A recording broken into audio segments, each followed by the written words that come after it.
भगवान राम का वो धनुष जो उन्होंने स्वयंवर के समय तोड़ा था, वो आज भी इस दुनिया में है मौजूद। ऐसे ना जाने कितने सारे सबूत इस दुनिया में एग्जिस्ट करते हैं जो सीधे सीधे साबित कर देते हैं कि रामायण केवल एक माइथोलॉजी नहीं बल्कि हमारे भारत का सबसे बड़ा और अनोखा इतिहास है। सबसे पहली बार अंग्रेजों ने यह कहा था कि रामायण एक इतिहास नहीं बल्कि माइथोलॉजी है। ना जाने क्यों अंग्रेजों ने हम लोगों को रामायण से दूर करने की ठान ली थी, लेकिन हम लोगों ने भी बिल्कुल ये नहीं माना और हम लोग ये बहुत अच्छे से जान बैठे कि रामायण केवल एक माइथोलॉजी नहीं बल्कि हमारा इतिहास है। ब्लडी सत्य के आज के इस एपिसोड में मैं आप सभी लोगों को रामायण से जुड़ी हुई ऐसी 5 बातें बताने वाला हूं जो कि आप लोगों से छुपाई गई थी।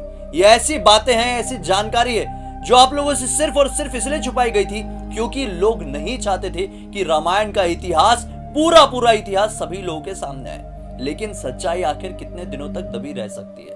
आज की ये जानकारी बहुत सारे बड़े लोगों के पास भी नहीं है, इसलिए इस वीडियो के अंत तक बने रहिए।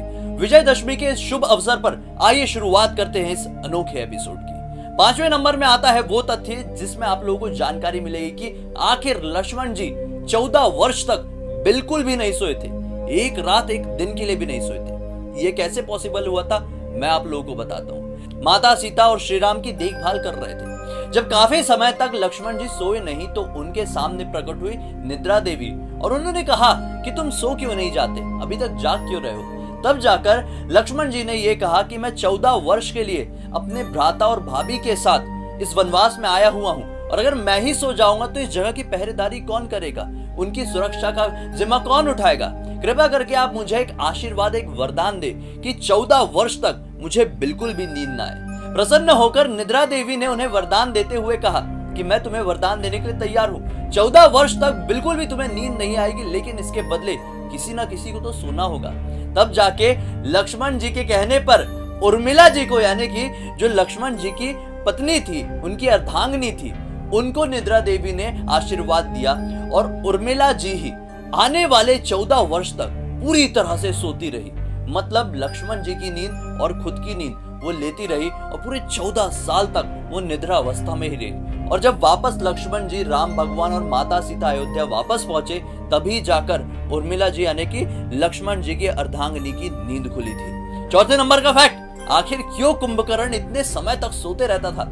6 महीने सोना बहुत बड़ी बात कही जाती है। यहाँ पर तो उर्मिला जी एक वरदान के कारण 14 वर्ष तक सोती रही, लेकिन अगर मैं आप लोगों को बताऊं कि कुंभकर्ण भी एक वरदान के कारण ही इतना ज्यादा सोता था तो आप लोग भी बहुत ज्यादा हैरान हो जाएंगे ना। मैं आप लोगों को बताता हूं कि आखिर वो कौन सा वरदान था। दरअसल एक टाइम की बात है जब कुंभकर्ण बिल्कुल नॉर्मल हुआ करता था तो वो एक पर्वत में जाकर भगवान ब्रह्मा की तपस्या करने में जुट गया। वो चाहता था कि इस दुनिया में मैं जीत हासिल कर लूं, तीनों लोक को जीत जाऊं। इसी वजह से वो भगवान ब्रह्मा की आराधना करने लगा, उनकी तपस्या करने लगा। इसे देखकर इंद्रदेव बहुत ज्यादा परेशान हो गए। उन्हें लगा कि अगर इसकी तपस्या से भगवान ब्रह्मा प्रसन्न हो गए तो ये जो भी मांगेगा भगवान ब्रह्मा उसे दे देंगे, और मुझे पता है कि ये सबसे पहले इंद्रासन ही मांगेगा। तब तुरंत ही इंद्रदेव माता सरस्वती के पास गए और कहे कि मैं आपके सामने एक प्रार्थना करता हूं कि आप कुंभकर्ण की जीभ में कुछ समय के लिए वास कर लीजिए और वो जो कुछ भी मांगेगा आप केवल उससे निद्रासन ही बुलवाना। तब जाकर कुछ समय बाद भगवान ब्रह्मा उसकी तपस्या से सही में प्रकट हुए और कहे कि तुझे क्या वर चाहिए बोल। उसी समय माता सरस्वती कुंभकर्ण की जुबान में, उसकी जीभ में वास कर ली और वो जो कुछ भी बोला उसके मुंह से निद्रासन ही निकला। और भगवान ब्रह्मा ने भी मुस्कुराते हुए कह दिए तथास्तु। और यही कारण हुआ कि कुंभकर्ण इतने समय तक सोते ही रहता था। बड़ी मुश्किल लगती थी उसे उठाने के लिए। माना जाता है कि 6 महीने तक ये सिर्फ सोता था और 6 महीने तक बाकी के टाइम के लिए जागता था। सच्चाई क्या है उतनी नहीं मालूम, लेकिन रियल फैक्ट तो यही था। बात करते हैं तीसरे नंबर के फैक्ट की। क्या आप लोग ये जानते हैं कि रावण के विनाश का सबसे बड़ा कारण कोई और नहीं बल्कि शूर्पणखा थी? जी हाँ, सभी लोगों को पता है कि शूर्पणखा एक बार वनवास करते समय लक्ष्मण जी के पास चली गई थी, श्री राम के पास चली गई थी। क्रोध में आके लक्ष्मण जी ने उसकी नाक काट दिए थे। इसके पीछे की तो एक डिटेल्ड कहानी है जो कि मैं पहले के वीडियो में कवर कर चुका हूं, वो यहाँ पर हम नहीं जाएंगे। मैं आप लोगों को सिर्फ इतना बता दूं कि जब उसकी नाक कट गई थी तो वो वापस रावण के पास गई थी और रावण को कुछ अलग अलग बता दी थी और उसी वजह से रावण ने हरण कर लिया था माता सीता का और फिर युद्ध हुआ, रावण की मृत्यु हुई है, तो सबको पता है। लेकिन शूर्पणखा ने एक बार रावण को अपने भाई को श्राप दे दी थी और वो श्राप में ये कही थी कि मेरे वजह से ही तेरा पूरा कुल खत्म हो जाएगा और तू युद्ध में मारा जाएगा, केवल मेरे वजह से ही मैं तुझे श्राप देती हूँ। इतना बड़ा श्राप वो भी शूर्पणखा ने रावण को क्यों दिया था, आइए मैं बताता हूँ। दरअसल एक टाइम की बात है, बहुत टाइम पहले की, यानी श्री राम के वनवास के पहले से भी। एक बार रावण और कालकेय नाम के राक्षस के बीच में युद्ध छिड़ गया। कालकेय नाम का एक ऐसा राक्षस था जो कि हर समय रावण की लंका पर आक्रमण करते रहता था। एक दिन रावण ने सोच लिया कि मैं कालकेय की जगह पर आक्रमण कर दूंगा और उसे हरा दूंगा, उसे मार दूंगा, खेल खत्म हो जाएगा। तब जाके रावण ने गुस्से में आकर कालकेय की राज्य में हमला कर दिया और उस हमले में शूर्पणखा का पति, जिसका नाम था विद्युत, जो कि कालकेय का ही सेनापति था, वो मारा गया था। कालकेय तो मारा ही गया था, लेकिन साथ ही साथ शूर्पणखा का पति भी मारा गया था, जो कि कालकेय की टीम से लड़ रहा था। जैसे इस बात की खबर शूर्पणखा को पड़ी तो शूर्पणखा ने रावण को श्राप दे दिया कि तुमने मेरे पति को मारा है, अब देखना मेरे वजह से ही तुम्हारा पूरा कुल और तुम खत्म हो जाओगे। और फिर आगे चल के यही कारण बना शूर्पणखा का ही कि रावण को श्री राम के हाथों मृत्यु का दिन देखना पड़ा। ये सब कुछ हुआ विधि का विधान ही था। आइए दूसरे नंबर के फैक्ट के बारे में बात करते हैं। क्या आप लोग ये जानते हैं कि इतने समय तक कैसे माता सीता बिना अन्न जल खाए रावण की अशोक वाटिका में रही थी? बहुत सारे लोगों को पता है ना कि माता सीता ने कह दिया था कि मैं बिल्कुल भी अन्न और जल का सेवन नहीं करूंगी जब तक श्री राम आकर मुझे यहाँ से लेकर नहीं जाते, जब तक तेरा वध नहीं होता। तो बिल्कुल ये सही थी प्रतिज्ञा, आप सभी लोगों को पता होगा। ह्यूमन बॉडी के लिए कैसे पॉसिबल है कि इतने समय तक, मतलब अप्रॉक्स 2 महीने तक कोई भी इंसान बिना खाए पिए जी सके? दरअसल इसके पीछे एक कथा है। इस कथा के अनुसार एक बार भगवान ब्रह्मा को यह खबर पड़ गई थी। दरअसल वो अंतर्यामी थे, वो त्रिकालदर्शी थे। उन्हें ये पता चल गया था कि माता सीता कुछ समय बाद इस बात का प्रण लेने वाली है कि वो बिल्कुल भी अन्न और जल का सेवन नहीं करेगी। तब तुरंत ही भगवान ब्रह्मा ने इंद्रदेव को अपने पास बुलाया और इंद्रदेव को एक खीर देते हुए कहा कि ये खीर आप माता सीता को खिला दीजिए। अगर वो ये खीर खा लेगी तो ये खीर खाने के बाद उन्हें बिल्कुल भी भूख और प्यास नहीं लगेगी। तब जाकर इंद्रदेव और निद्रा देवी तुरंत ही लंका पहुंचे और निद्रा देवी के आशीर्वाद के कारण वहां पे जितनी भी राक्षस सेना थी उनको एक साथ नींद आ गई।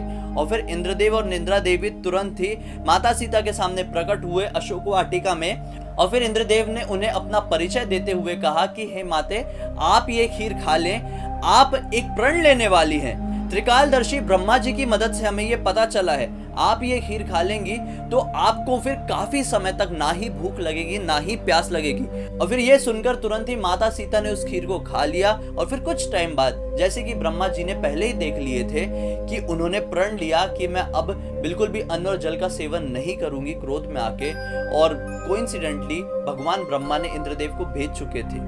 इसी वजह से माता सीता को इतने दिनों तक ना ही भूख लगी और ना ही प्यास, वो आराम से अशोक वाटिका में रह पाई।